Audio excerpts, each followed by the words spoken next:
Boom. And just like that, hello and welcome back, everybody, to the football show with me, Mark, Kyle, and Imran. Kicking it off for the year. We've had a little bit of a break. We had the World Cup, we had the New Year and Christmas fixtures, which we missed, but we're back. How you doing, guys? What's going on? I'm doing good, thank you. How are you? Yeah. I'm doing well, man. I'm doing well. How you keeping up north, up in good old Liverpool? It's always windy in Liverpool. That's the killer. Are you down by the dock?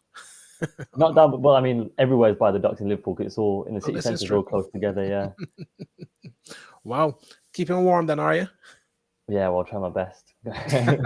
What's happening with you, Kyle? How things? Yeah, you can only keep as warm as you can, can't you? I mean, just a bit further up north, it is very icy up here. Not as snow, but very icy. And because it gets dark a lot quicker in the winter, you got to watch your step when you're walking around in public. Indeed. Definitely don't want to fall. And as it gets dark and cold, this is the sharp end of the football season. So let's jump into it, man, because there's no point, stretching it out. This is, you look back on game week 20, which was, I don't know, I thought it was quite a long game week because it only finished last night. Mm-hmm. I know. Almost Yeah, a week long, a literal game week. Yeah. But what a week it was. Well, for some of us. Well, What stood out for you then? As I'm gonna have to ask. Suspect I know, but let me just bring it up a little closer so you can see. I mean, well, yeah. I think for the first time in years and years, I went into a game very confident that we were going to lose, and the fact that that is Brighton away, I think, says the state of Liverpool right now. I think Kyle will tell you beforehand. I had a feeling we would get turned over because Brighton are playing good football, and we are completely disjointed. But the way we got outplayed in that game, I personally would have it as the worst game under Klopp in 6 years. Oh wow! Wow! That is a statement. The Klopp slide. Well, I guess we can come back to that anyway. We're going to talk about what happened at the Tottenham Hotspur Stadium a little bit later on because that was quite a fantastic game, and a good win for Chelsea, Kyle. Yeah, I mean, well, it was a win for Chelsea. I'm not sure if we can put a good win title on it. I mean, the performances lately haven't been of spectacular, and the amount of signings we're making slightly worrying. But we have the same conversation every season. Well, I would have thought you would have been pleased with 3 points, Well, yeah.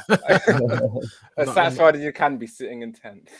I suppose. And I suppose it was a very good game week for Manchester United as well. Their fans must have been delighted to see United come from behind. That hasn't happened a lot recently. So they must have been extremely pleased. Well, I personally I think so, but we've got some guys on our Facebook group like Dennis Jones who would tell you the letter of the law, which is it was a good legitimate goal. Okay, fair enough. I think it offside though. I mean, I cannot possibly see how he was not interfering with it does not make any sense to me. Mm-hmm. I mean, normally I am lenient with those, but for this one, it was ridiculous. It was beyond ridiculous, but we'll see what happens. As these things, as they like to say, these things tend to balance themselves over the course of a season, right? Not with United, they don't. Well, you never know. We might get some luck come this weekend, but anyhow, we will see. We will take it. But you were saying that that was probably the worst performance under your guy, and he has been in the news. Yep, very much so, and I think deservedly. But I think it's been brewing for a couple of years now. The fact that we didn't replenish and replace earlier and carried on with the same squad. And I feel like we're now bearing the repercussions of that, of course. And whilst it's very obvious that the owners haven't invested enough and we haven't replenished enough, this season specifically, Klopp has a part to blame in it in terms of stubbornness with some of the players and some of the tactics that he's used. And I think he tried something different with Brighton, and it's just the midfield. It will always be a problem, no matter what. And some of the players that he's bought in, like Diaz and Nunes, those were two marquee signings over the last 2 seasons. Diaz and Jota, for example, have been injured for the past 3 months, which is annoying as well. Yeah. It just seems as though they're stuttering a little bit, Liverpool. Stuttering. And I kind of agree with Jamie Carragher here, actually, that they look like an aging team. Yeah. And Klopp has now got to take some responsibility for that. And I said to you last season, the guy he looks a little bit tired. He looks a little bit jaded. You know, I thought they peaked at the end of last season, and I still feel that way. But you know, everybody's now starting to shine a light on them because it's quite an unusual place where they are in the table. Yeah, but just to point out, like, I would rather get rid of pretty much every other player before we get rid of Klopp. So I don't think I could criticize Klopp all I want, but we will not find someone better on the market. We're not going to do a Chelsea. No chance. Klopp is the man to turn it aroong, yeah. 100%. Did you see that little jab there, Kyle? Every opportunity you can get. They're not going to do a Chelsea. Well, what have Chelsea been doing anyway? Yeah. Oh my God. Well, these are the repercussions of sacking a manager who got you to 6 finals in 13 months. Oh dear. he's got his script prepared, Imran. Like it. I mean, I said at the beginning of the season, and you asked me what I thought about Potter. I went straight to the fan base opinion about how fans are very quick to voice their opinions, and I'm telling you, the recent run of form has done nothing for the fan base as of late. And it's not coupling very well with the amount of signings that we're making. It's interesting to hear the amount of like rival fans talk about the position that we're in at the minute, because we have. I mean, there's no doubt in my head that we spent more than any other club this season, and yet, like, we are sat in the position we are, and opposition fans are looking at that and saying, "Well, I mean, how can you possibly complain?" Like. You've spent all of this money. Like, you can't really complain about the investment that you're getting. It's your own look fault. at that list, though. I mean, come on, man. I mean, jeez, man. I mean, I think I even heard that Raheem Sterling might be on his way out this transfer window. I was like, seriously? It's absolutely like it's never happened before. We thought Abramovich and the Sheikhs of City when they first came in were bad, but what Bowley has done at Chelsea is absolutely unprecedented. They have spent 500 million in the space of about 12 months, I think, and the way they're getting away with it, with like avoiding FFP, FFP apparently doesn't exist anymore to Chelsea. Wow. Let's just point that out. But the way they're getting away with it, with them offering 8.5-year contracts, I think. I was like, what on earth? Like they're playing Football Manager. It's absolutely unreal. Absolutely unreal. Well, I think when you look down that list there, you look at, well, you know, Timo Werner and Romelu Lukaku, even Pierre-Emerick Aubameyang, you know, a lot of money that's been churned through Chelsea for not a lot of valuable return. So they're setting a precedent now with this new way in which they're trying to stretch the finances out, but they'll be caught out eventually. And it just feels as though the Chelsea project has kind of burnt itself out at the end of Roman Abramovich.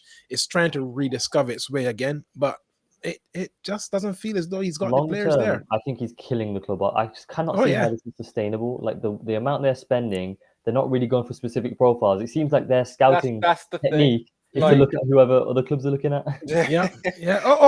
Arsenal looking at it. Oh, we'll have it.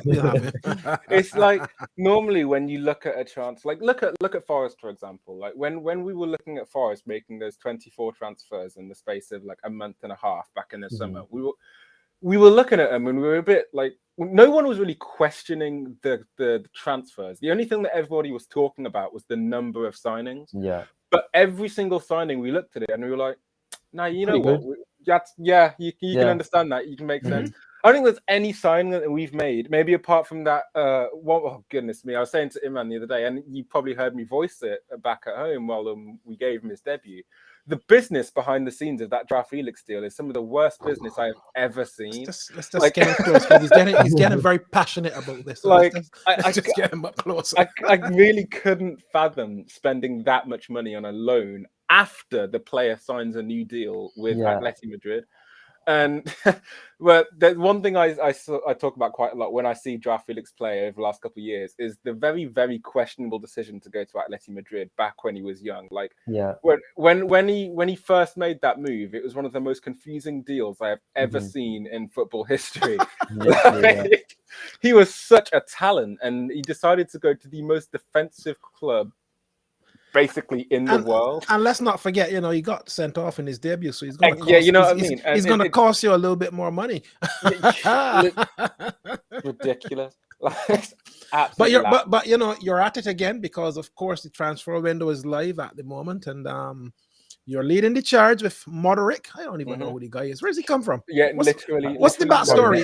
Does anybody know him? The marketing is absolutely hilarious because like we signed him after like there was no like news of us being involved, and then like 2 days before we signed him, all of a sudden there were whispers like, "Oh, you know what, Chelsea might be," and everyone was like, "Hold up, what?" Is he any good? Because this was well, we have no idea. He's electric quick. He's electric quick. Yeah, he's rapid, but like you know, we've said that before, haven't we? Yeah. You know, like this was, and by the way, this was like 2 days after that game that Joao Felix got sent off. So we spent, what was it, like 110 million euros? Like, since then, you've signed another right winger, Noni Madueke. I saw that yesterday, and I was like, okay. Like, well, I mean, you have got a long way to go from is it 8th or 9th where you are in the table at the moment? I think we won against Palace, so I think we've jumped from 10th. Don't get that far when I'm looking down the table these days. But anyway, but look, a good piece of business by Arsenal in the window to snatch Trossard from Brighton. I think that this is a fantastic move by Arteta, I have to say.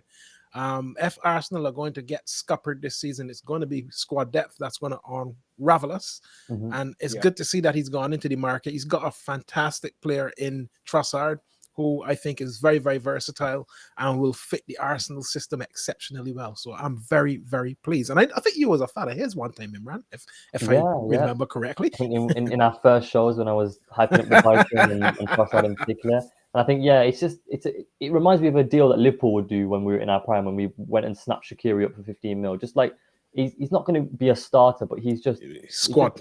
A smart signing from a smart club. I think so. It just makes sense, yeah. I think so. And journeyman Danny Ings is on the what else can you call him, man? This guy, he just moves around and flashes of brilliance. I'm actually quite surprised I'm actually quite surprised that Villa sold. He's still their top scorer coming off the bench this season. He is. And he is. They don't have reliable goal scorers in Watkins.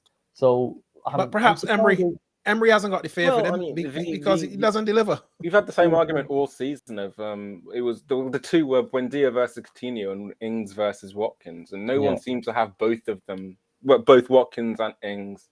I think there was only one game I watched where they actually worked well together, but apart from that, there's never been a moment. And to be fair, I mean, I'm going to put it out there and say I would probably have kept Watkins over Ings.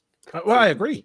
And I actually think it's a big risk because I think West Ham are at risk of going down this season. I just don't think they're good enough. And I'm not convinced that he's going to save them because Moyes knows he needs the goals.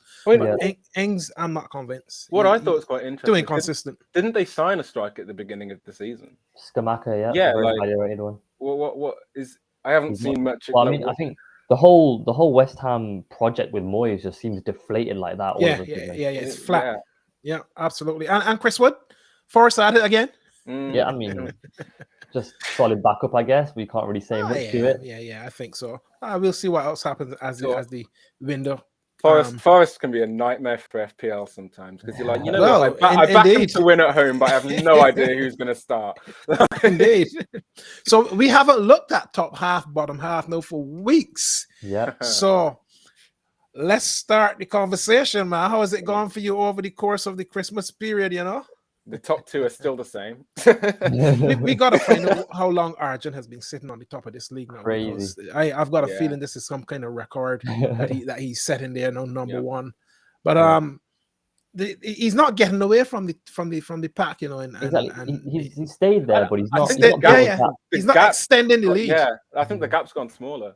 But I don't think I've seen longevity like this since Adam Bonham went back in, I think 2016-17. That's like, yeah, man, like this is years and years ago. Like I cannot believe the dominance I'm seeing. Like every time I have a decent week, I look at the table and I'm like, Arjun's got more points than you. Andy's running away from the rest of the league. Like I had a pretty decent December and I climbed up the league quite well. And then I saw that I was getting closer to second and nowhere near top. Like it was crazy. But at least you've gone to 7th, and I don't know who is Mac Joe Emmy, but he's kind of come from nowhere. He's gone to third in the table. Who's this guy? Yeah. I think he was a friend of SN's that came into the league. Oh, okay, fair enough. And I hope you can see there on the bottom. We are all top half now. The World Cup break did us some good. I'm just saying we are all top half. So I'm not even going to bother to discuss the bottom half. And guys, like, look, I mean, Dan Swain is down in 29th. Wow. He's really fallen off the charts completely. Yeah. I mean, Elliot Chandler, you know, 22nd. Adam Bonham, former champion, 21st. Wow. Wow. He was, geez. Bottom half of the table. You know, I've kind of lifted myself up a little bit, as you'll see when we get to our fantasy analyzing. Yeah, I was about to say, like, the fact that we haven't had a show in about a couple of weeks is kind of doing a disservice to Imran, because Imran's travel at this league in the last fortnight has been something else. Like, I looked at the beginning of this game week and I was like, wait, is that Imran right there? I don't have a lot of faith in him though. He can go up one week and drop down the next, man. So I don't have a lot of faith in the guy. So Arjun has captured 63 points in the last game week 20, to retain his lead. Who's doing it for him?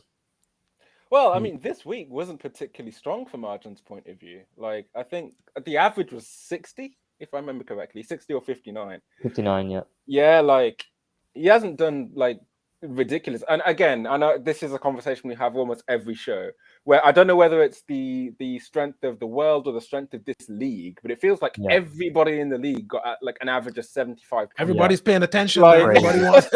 like, I played my free hit this week and I got 66 points, and I was like, that's not bad. I look at the league and there's an average of like 75, everybody's up 78, there. I'm looking through it quickly now, and if you go from first and you keep going down the table, you only get someone that's gone below the average when you get to 12th. So the top 11 all got above the average. Yeah. The league is on fire. Yeah, man. But Arjun is setting a good pace, I think. And he's been, consistent all season long. You can't fault the guy. He got 63 points in game week 20. And, he's scoring all over the field.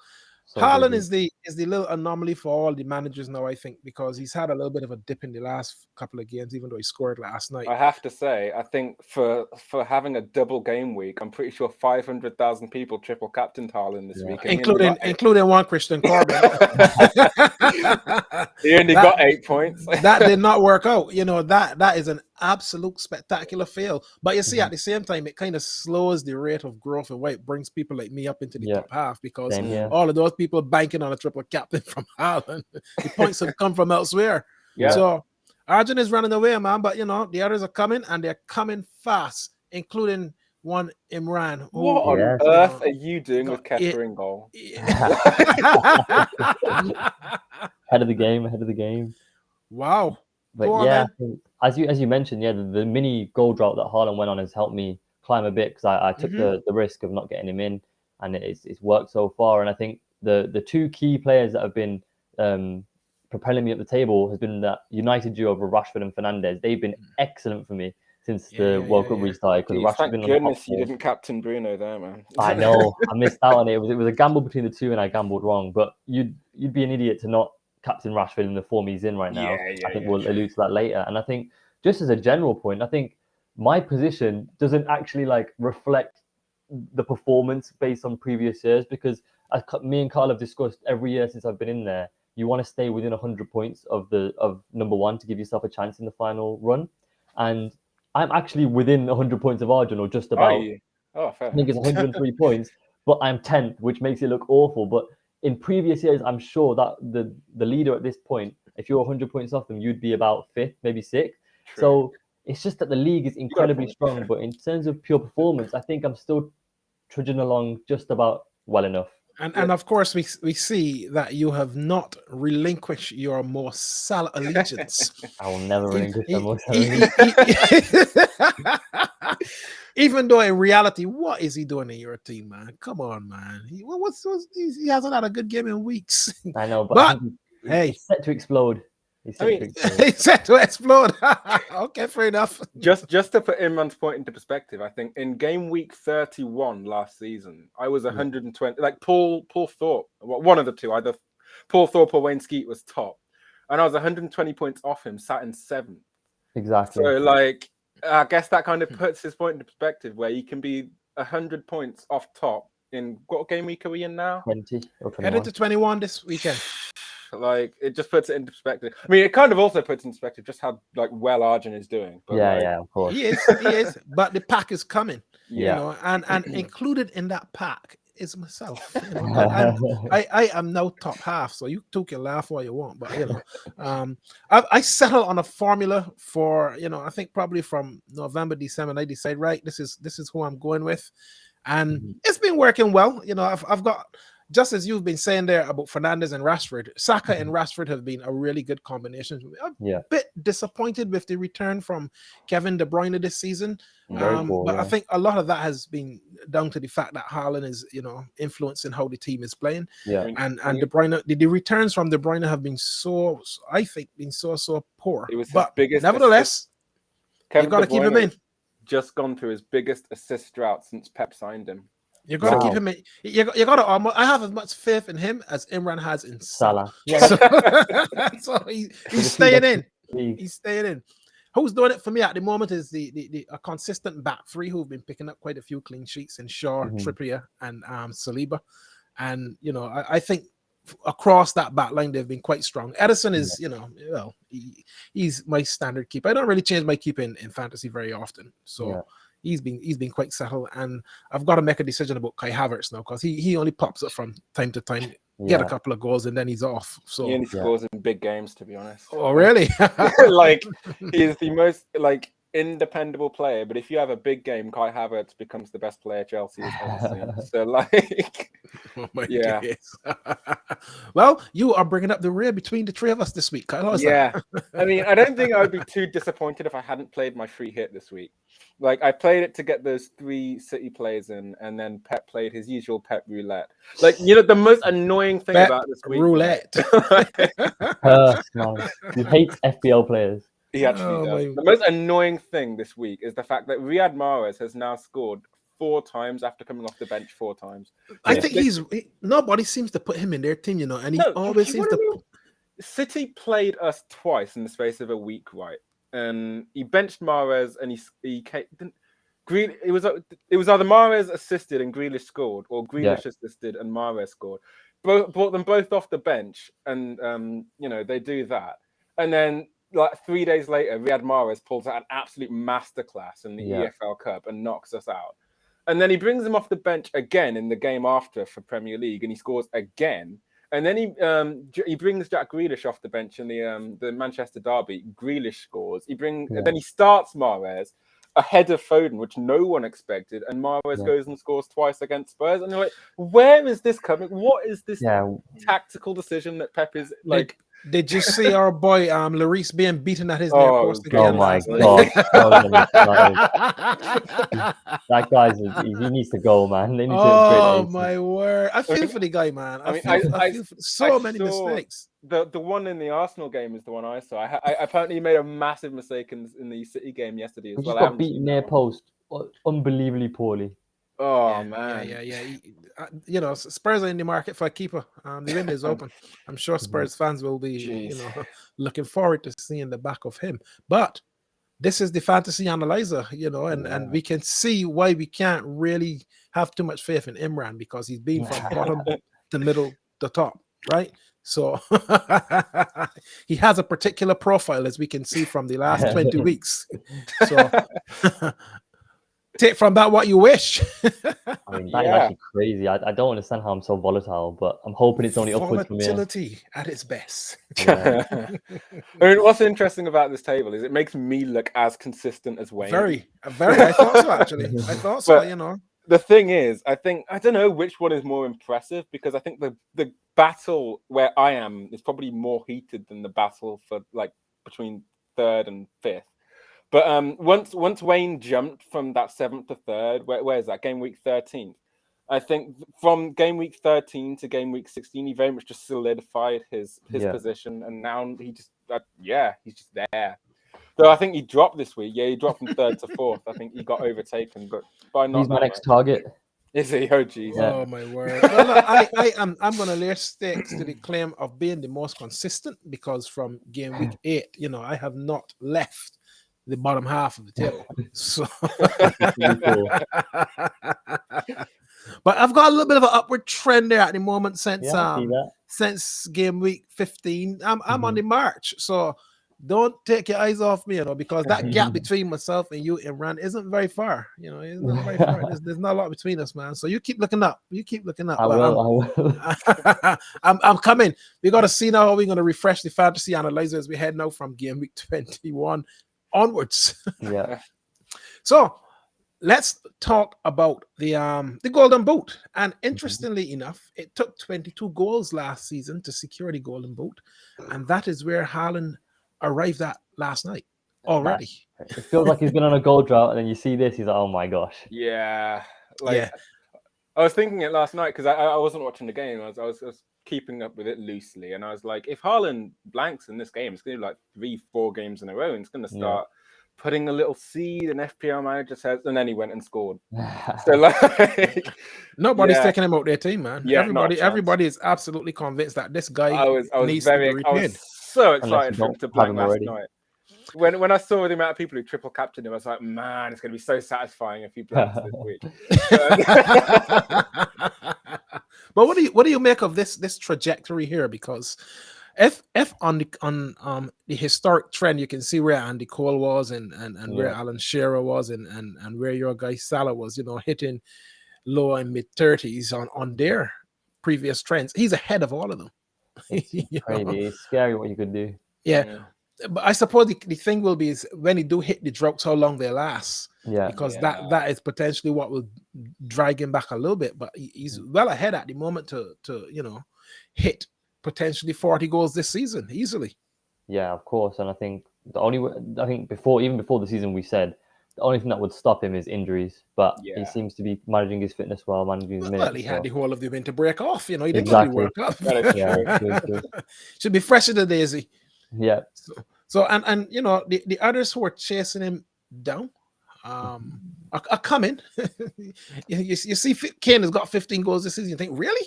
Incredible season from Kane, but it's just such a shame that he's been outshone. And you think about the team that Kane's playing in as well, a poor defensive, like a negative Spurs team, and he's still got 15 goals. It is very impressive. Can you go back to the previous slide a second? Because if we look at Kane on 15 goals at the moment, where was Salah when he got those goals? Oh, if you look at the graphic, probably less than that, actually. That's what I was thinking. Yeah. I think this is from in January, probably the best season Kane has ever had. Yeah, and Kane usually does finish it stronger.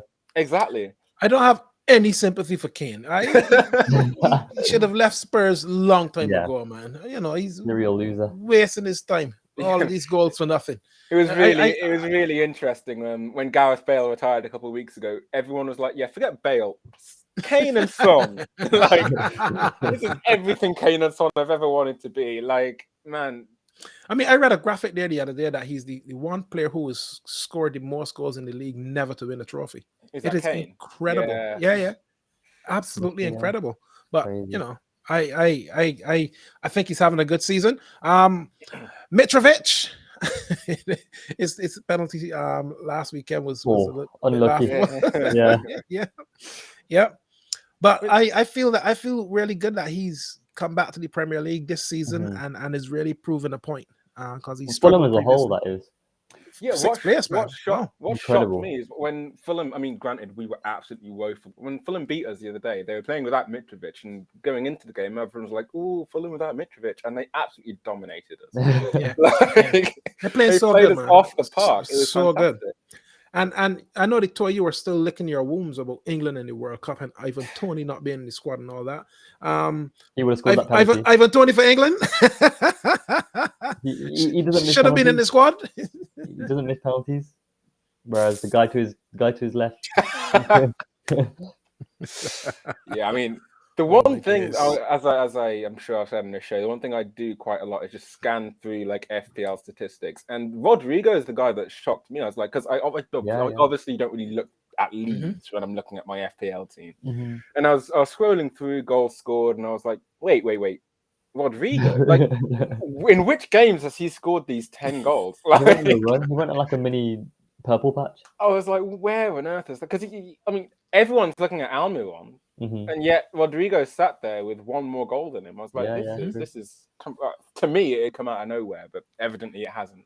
Well, I don't know if everyone is looking at Almiron. No, Grealish is looking at Almiron. I don't know who else may be looking at him.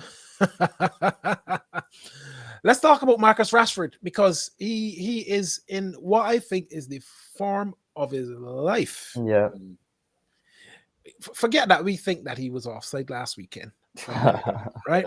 And almost go back a season when Rashford was completely looking lost and disinterested and wasn't scoring. The pressure was huge on him, particularly on the back of COVID when he was doing all this charity work and stuff, and people were giving a really hard time. What a transformation, man. What a transformation. That game, I mean, you see it all the time in like derbies and big rival games where the game ends and rival fans can't wait to get on like a specific player's back. But Rashford was by far the best player in that game, especially in that first half, man. City basically looked powerless against him. It was unbelievable. I've never seen. So, I mean, you know those games where a team which is so good, like both possession-wise and defensively, are completely run ragged by a particular player. I don't know why I wasn't, but I was not expecting for Rashford. I wasn't expecting Rashford to be that player, but for Rashford to have such a hold on that back line as he did, especially those mistakes that he forced Ederson to make in the first half. Like, I thought he was absolutely fantastic, and the run he's having is unbelievable. Yeah, he's looking very, very sharp, and I think he could be the difference on Sunday at the Emirates. But the reality is, you can just see that transformation that has happened on the Ten Hag. I mean, Arsenal fans look very happy on social media about the fact that Casemiro might not be playing that game because of the suspension, and I think the midfield that he's got behind him in Casemiro and Eriksen. I don't know what on earth Ten Hag is doing at that club, but he seems to have transformed the club. Yeah, that has been one of the finds of the season. That combination between Casemiro and Eriksen, and what they've been able to do to solidify United and support Rashford. It's been incredible. So he, I think, deserves all the accolades that he's been getting recently, and can't complain. Other than if he comes to the Emirates on Sunday, he draws a blank, that'll be fantastic. Well, I guess we'll see. Especially if a lot of people put their faith in him for FPL. I mean, I've got to look now because, as I said, I played my 3 hits, so Rashford's not actually in my team. And I've got to look at myself now. I am also one of those people who's looking at this small Kevin De Bruyne drought, and I'm like, it's Get rid of him. Well, you said 20 minutes ago that you had full faith in him.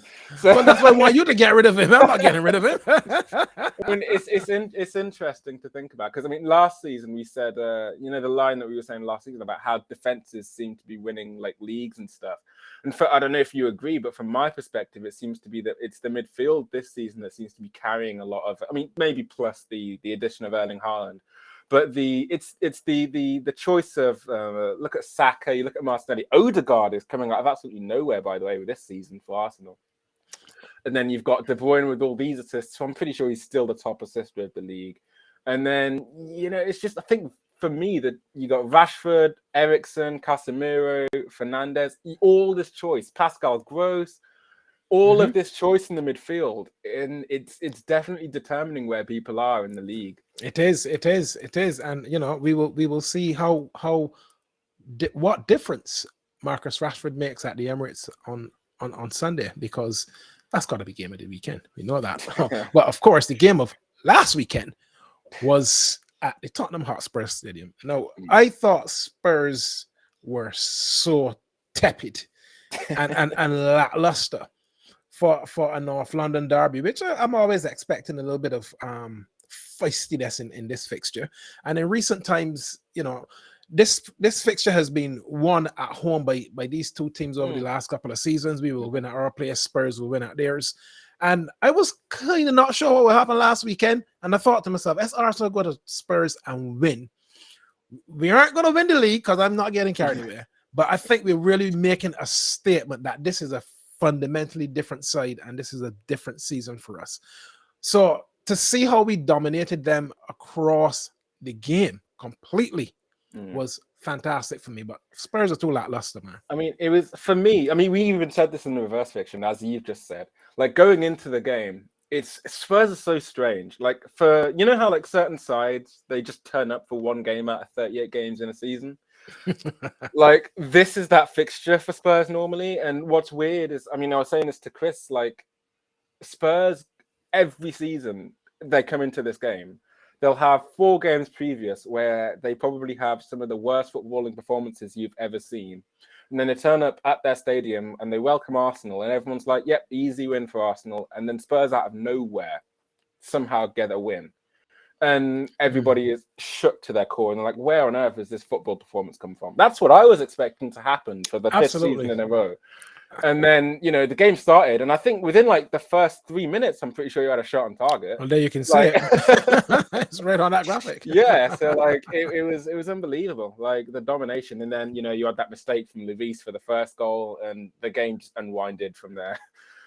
Yeah, I mean, Spurs, that graphic is so interesting because it just shows you how Spurs flatlined completely in terms of their attacking threat almost all the way through the whole of the first half. They just didn't show up. And I don't remember a single Spurs attack in the game, to be honest. And for a first half in a derby, that is just embarrassing, man. Embarrassing, Okay. So let's talk then about what's going to happen over the next 6 in terms of the fixtures. So Arsenal are at home this weekend against United. Massive, massive game. I'm very, very pleased with where Arteta has got to with his 47 points, to be fair. And goal difference always brings itself into play. And we're kind of contending with City, even though they hit 4 last night. But they conceded 2, so that's all right. They hit 4 last night. And I think looking down this list, this Sunday, and then, we've got to play City in the middle of February, which is going to be a really, really tough game. And then, of course, we play Unai Emery, our former manager at Villa, on the 18th of Feb as well. So, again, there's some tough games coming up. But this little period here now, I think, will define whether we are seriously going to be in the driver's seat for this league this season. And, of course, this is going to be a big couple of fixtures also for our friends Liverpool, who are in an unusual place in the table, Imran. Yeah, I mean, going into games now, I don't really know what to expect. Like, I mean, you got to expect a win against Chelsea on Sunday, man. Come on. I mean, yeah, we want to win against Chelsea, and the fact that it's at home does give me encouragement. But the 12:30 kickoff curse haunts me, and I always feel like we turn up half asleep to these games. But I think if Núñez is back and with a more settled squad after beating Wolves, it looks a bit better with a shaken up midfield. Maybe we can have a bit of resurgence, and it would be a very big win for us. But looking forward, no game is a guaranteed win at this point. That's a hard couple of games right there, boy. Yeah, exactly. Especially with the Merseyside derby, with Merseyside derby, Newcastle to come. It's going to be a Palace, tricky one. United to finish the series. Even the Wolves at home. To be fair, don't rule that out. Like, because this, I mean, especially a Wolves who feel like they've been robbed out of that FA Cup. By the way. Yeah. I'm not, I would normally ask you how many points you think you're looking for over the course of these 6 fixtures. I'll be happy with 6. 18. You'll be happy with you. No, I mean, okay. It's a crossroads for me because I've been debating with myself all week whether to keep or take out Darwin Núñez out of my fantasy because like. Even if he's back for this weekend, because it's rumored that he's got some hamstring problem. Like, even if he's back, it's like, is there any hope of him scoring in these games? Like, the confidence is not there, and I think he himself has not really settled very well at Liverpool, but he needs a bit more time. What about you then? In your 6 ahead, it's so funny Liverpool going into this game because like. There is not a single fan of both Liverpool or Chelsea going into this game that's like, yep, this is an easy W for us. There isn't a single fan that's expecting a win for either side. It's wild. I don't think that I've ever had a game like that. But yeah, we've got that, then 2 derbies, which I mean, you just don't know at this point. Oh, come on, you gotta at least turn over West Ham. I think Fulham will be a much more tougher game. That's a very good derby, that one. But I mean, they just dominated us at their place. They did, absolutely. The thing is, like, it's almost the inverse of what I was saying last week. Well, is it the inverse? because like at this point last season, I think I was saying it was just after we lost Reece James to injury, and we'd already had Chilwell out to injury. So what I was saying at that point in time was, surprisingly, though they are our wing backs, I was saying we've just lost our biggest attacking threat. But defensively, we're very, very good because we still had the likes of Rudiger and Thiago Silva. But now it feels like there is absolutely no attacking threat whatsoever. We've got no build-up play in the midfield. Surprisingly, it seems like Potter has now realized that Kovacic is a world-class midfielder, and he is now starting. So hooray for that! But it doesn't really feel like there's any attacking threat. But inversely, there's not that much defense either. Like Thiago Silva is still bailing us out week in, week out. I suppose the most pertinent question is whether or not Potter is going to see out these 6 games, actually. Well, I mean, again, like I've said several times, with any other club, you would expect he would. But with Chelsea, you just don't know.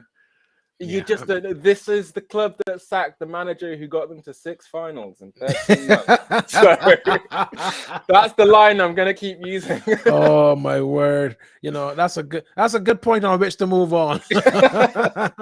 Anyway, this weekend, big fixtures coming up. We've alluded to some of them already. As you can see, we have got a big game at the Emirates. Yeah, big games throughout this week, United. You could look down this list. Yes, indeed. I mean, a big game at Anfield as well. Yeah, the big game between us two. You got a massive game between Bournemouth and Forest. Like, that's a big game for the two of them. Yeah, relegation 6-pointer. Yeah, that's huge. I always enjoy watching Leeds wherever they go because I know I'm going to get an entertaining game. Leeds Brentford, that should be a really good game. I don't know how low a Villa down on the table for that to be a 6-pointer as well, because I know Southampton are they bottom still? They were. Southampton are in trouble, I think. I don't think the new manager gives confidence at all.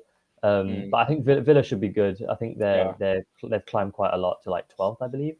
Southampton has just had 2 good results in the cup, though, so I think the confidence is starting to turn around a little bit there. So, but I think all eyes will be on the Emirates on Sunday. If Arsenal beat United on Sunday, I think that is the statement win of this season to say, you know what, it's theirs to lose now.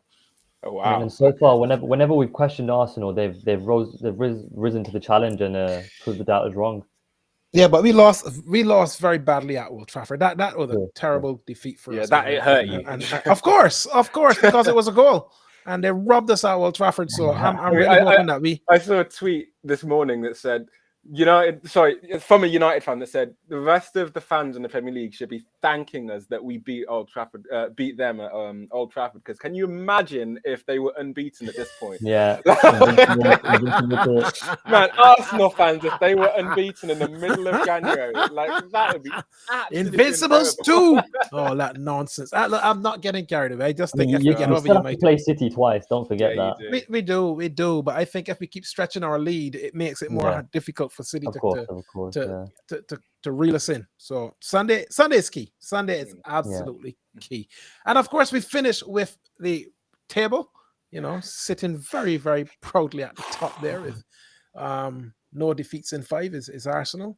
Where are you again, Imran? Chelsea have lost their last 2 games. It's below Fulham, Brighton, and Brentford. Yeah. What that is extraordinary. No European football at Anfield next season is what this is starting to look like. I would rather be 9th in Europa League and Conference League, to be fair. Well, that's probably not a bad show. Yeah, it's not the first time anyone said that, to be fair. He absolutely despises the Conference League. So you see, Southampton have won their last 2 cup games and they've won their last league game. Yeah, so they beat Everton. The form is starting to turn around a little bit, and that Everton West Ham game could be El Sakiko. You're probably not wrong, because both Lampard and tell you what, Moyes, it's vulnerable. It's Forest Bournemouth, isn't it, this weekend? If Bournemouth win that game and West Ham Everton ends in a draw, that could be absolutely huge. This relegation scrap is one of the closest we've seen. Yeah, that's quite nice. The number of teams that could be dragged in there. That Forest one has done them quite well. If they win this weekend, they're pretty much out of it. keep your eyes on Leicester though, because you see they haven't won a game since the restart. You know, they got 4 Yeah. losses there, and they don't look very confident. Just So when you thought Rodgers they're had going to turned get it dragged around. down. Yeah. They'll get dragged down into it this weekend for Mhm. certain. Well, that has been the football show with me, Mark, Kyle, and Imran. And you know, we've got a fabulous weekend ahead, and we are looking forward with much expectation to what is going to happen and how things will play out. So we look forward to seeing you on the next one. And until next time, over and out. Bye. See ya.